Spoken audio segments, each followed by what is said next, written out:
وسهلا الكبيدات ديالي صافا لاباس عليكم؟ واش اخباركم؟ توحشتكم بزاف بزاف بزاف. فيديو جديد ونهار جديد ان شاء الله. اليوم معايا ان شاء الله جيتكم بواحد الوصفه من الوصفات ديالي الخفاف الظراف. اولا اقتصاديين، ثانيا ساهلين في التحضير، ثالثا المذاق ولا اروع. اليوم ان شاء الله غادي نصوب معكم كونفيتور ديال الفريز. بما ان الفريز دابا موجود قلت نصوب نشارك معكم الكونفيتور. انا وليدي راه تيحماقوا على الكونفيتور، واخا تنشري ديال الزنقه هذا ديال الدار كيبقى احسن صراحه، سورتو ديال الفريز كيحماقوا عليه. قبل ما ندوز معكم المقادير وطريقه التحضير كنبغي نقول اي واحد اول مره كيشوف القناه ديالي مرحبا بك معنا، تفعل الجرس باش يوصلك الجديد، وما تنساش ليا لي لايك ان شاء الله باش تشجعوني انني نعطيكم اكثر واكثر. ودابا ان شاء الله غندوز معكم المقادير وطريقه التحضير. خليكم معايا حبيبات ديالي. انا رجعت معكم الحبيبات ديالي. بالنسبه للكونفيتور ديالنا غنحتاج فيه واحد الكيلو ديال الفريز مغسول مزيان. انا كنغسلو بالخل وكنخليه يتسقطر مزيان. كنقطعوا واحد الطريفات صغيورين بحال هكا. كل فريزه نقسموها على 4 ولا على، المهم كل واحد كاين اللي كيبغي يديرو تصاين. انا صراحه كنبغيه يكون طريفات صغار، ما كنبغيش يكون باين في الكونفيتور، كنبغيه يكون دايب داك الكونفيتور. كل كيلو ديال الفريز كنستعملوا معاه نص كيلو ديال سنيده. مثلا درتو نتوما 2 كيلو ديال الفريز ديروا كيلو ديال سنيده كامل. والسكر راه كيبقى على حسابكم، اللي بغى ينقص واللي بغى يزيد داكشي كيرجع ليه. هنا عندي واحد العصير ديال حامضه، انا عندي حامضه كبيره هنايا عصرتها. هنا انا كنشري 2 كيلو ديال الفريز، كيلو غادي ندير به الكونفيتور وكيلو هذا غادي نديرو في كونجيلاتور ان شاء الله. مره كنشري الفريز كنقص منه شويه في كونجيلاتور، كنحتاجوه. رمضان جاي بالسلامه والعافيه. صافي اول حاجه غادي نديرو هاد الفريز غنزيدو عليه سنيده.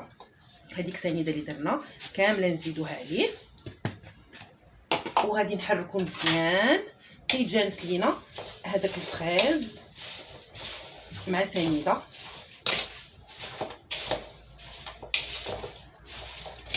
نحركو مزيان باش هاد الفريز كيطلق لينا السيرو ديالو. دابا شنو غادي نديرو؟ غادي نحركو مزيان وغادي نخليوه على جنب واحد اقل وقت ممكن، هو 3 ديال السوايع اللي غادي نخليو. نتوما ممكن انكم ديروه في الليل وتطيبوه الصباح. المهم اقل وقت هو 3 ديال السوايع. تيطلق لينا داك السيرو مزيان ويبدا يذوب لينا داك الفريز. عاد ندوزو باش نطيبوه. صافي الحبيبات ديالي ها هو خلطته مزيان. دابا غادي نغطيه بالسلوفان وغادي نخليه 3 ديال السوايع. وملي يطلق لي السيرو ديالي نعاود نرجع معكم الحبيبات ديالي. خليكم معايا الكبيدات. انا رجعت معكم دابا باش نصاوبوا الكونفيتور ديالنا.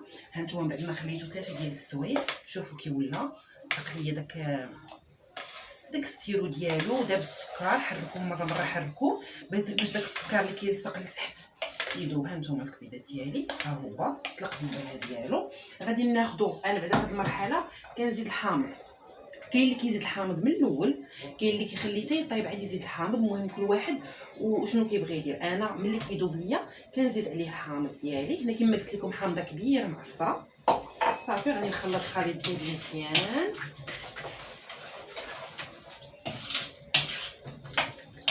صافي وغادي ناخذوا شوفوا نتوما جميله ولا كوكوط ولا كاسرونه، المهم اللي غير يكفيكم في الكونفيتور ديالكم. انا عندي هاد الجميله بحال هكا غادي نستعمل بها.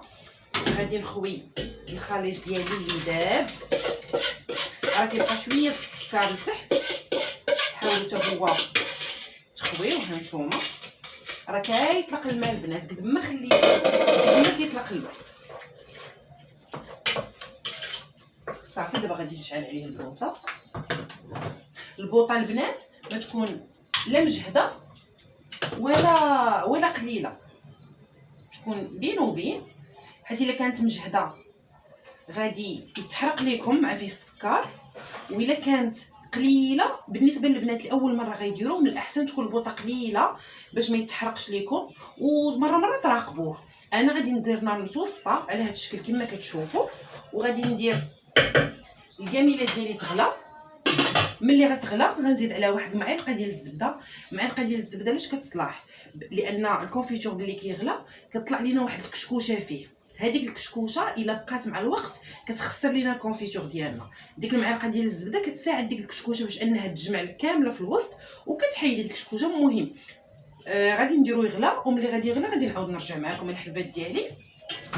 باش نبقى معاكم نصوبوا الكونفيتور من الاول حتى الاخير. غتاخذوا شي قرعه، كل واحد المهم قرعه تكون ديال الدجاج وتكون معقمه.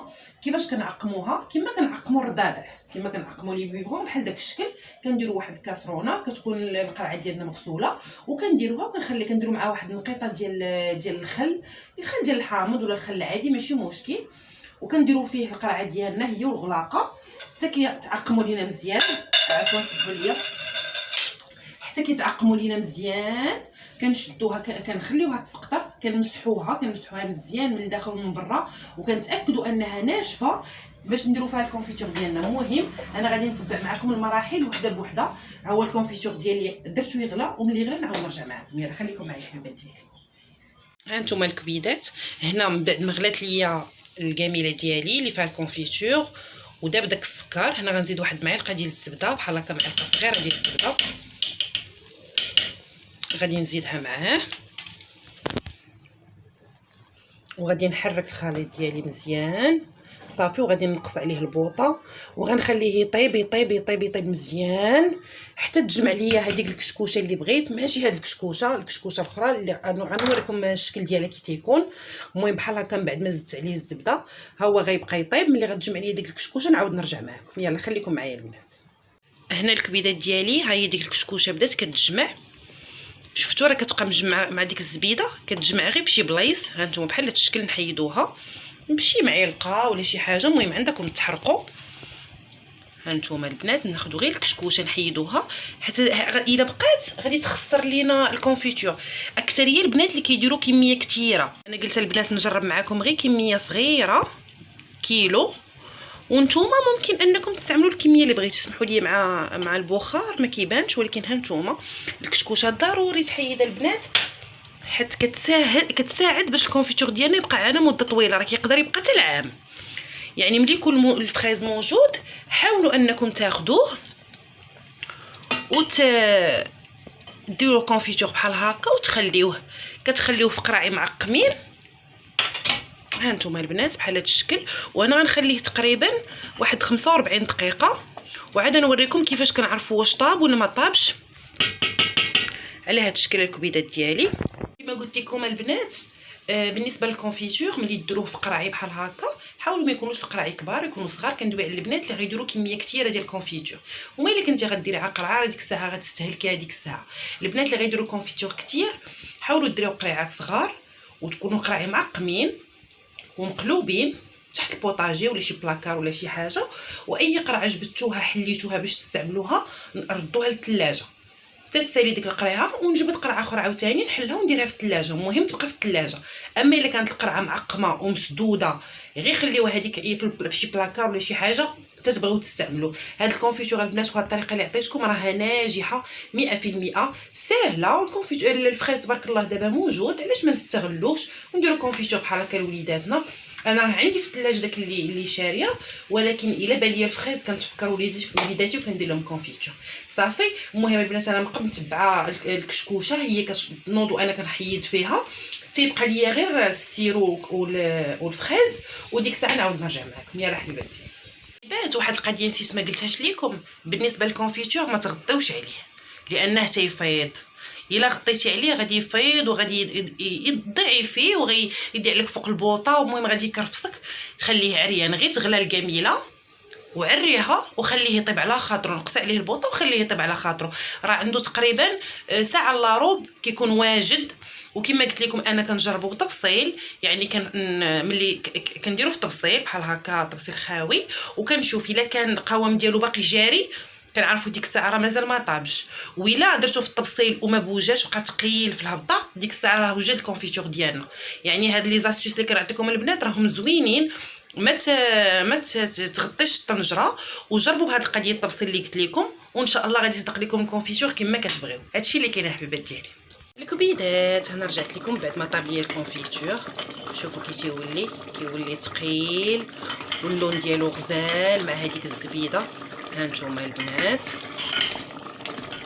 راني جربته درتو في الطبيصيل ولقيتو ثقيل صافي عرفتو انه طاب. ها نتوما كما كتشوفوا انا كنوريكم كل شيء قدامكم. ها نتوما الحبات ديالي الكونفيتور ديالنا واجد. انا غادي نخليه هنا حتى يبرد. دابا صافي غنطفي عليه، ها هو طفيت عليه، غنخليه هنا يبرد ليا وغادي نرجع باش نوريكم اشنو غندير. يلا خليكم معايا الحبات ديالي.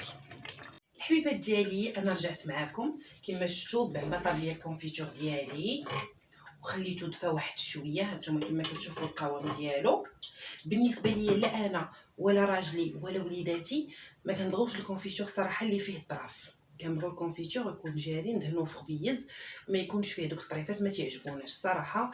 داكشي علاش انا شنو غادي ندير، غادي نطحنو شويه، نحيد منه دوك الطريفات.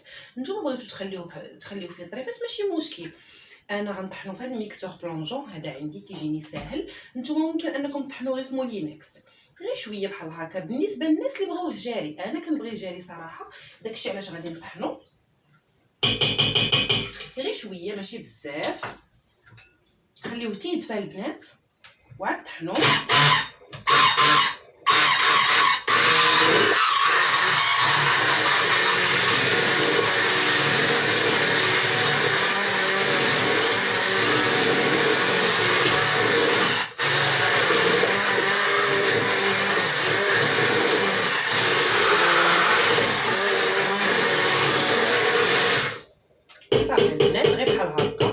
هو طحنته. هاد الميكسور صراحه بخاتيك على مولينكس اخرى باش نجبدها وندير فيها ويضيع لي الكونفيتور. هذا كيجيني ساهل، كنصوب فيه لي سوب لوليداتي بلي تيكونوا صغار، كنطحن به كلشي صراحه. هذا قريب ليا كنستعملو في اي حاجه، لا سوب البصاره شنو ما استعملت حاجه فيها الطحين بحال هكا كنستعملو. صافي كما قلت لكم القرعه ديالي ها هي معقمه مسوحه من الداخل نقيه، وغادي نخوي فيها الكونفيتور. هانتوما شوفوا البنات القوام ديالو كي داير، راه غزال. هاد الكونفيتور وناجح 100%. نتوما عارفين الوصفات ديالي كنجيب لكم انا احسن ما كاين واسهل ما كاين. هانتوما بكيلو ديال الفريز خرجنا قرعه ديال الكونفيتور. انا هنا هاد القرعه عندي كبيره شويه، وهاد الكونفيتور انا راه غنستهلكو، يعني ما غاديش نخبيه. نيشان ابتداء من غدا الصباح ان شاء الله غادي نبدا نستعملو.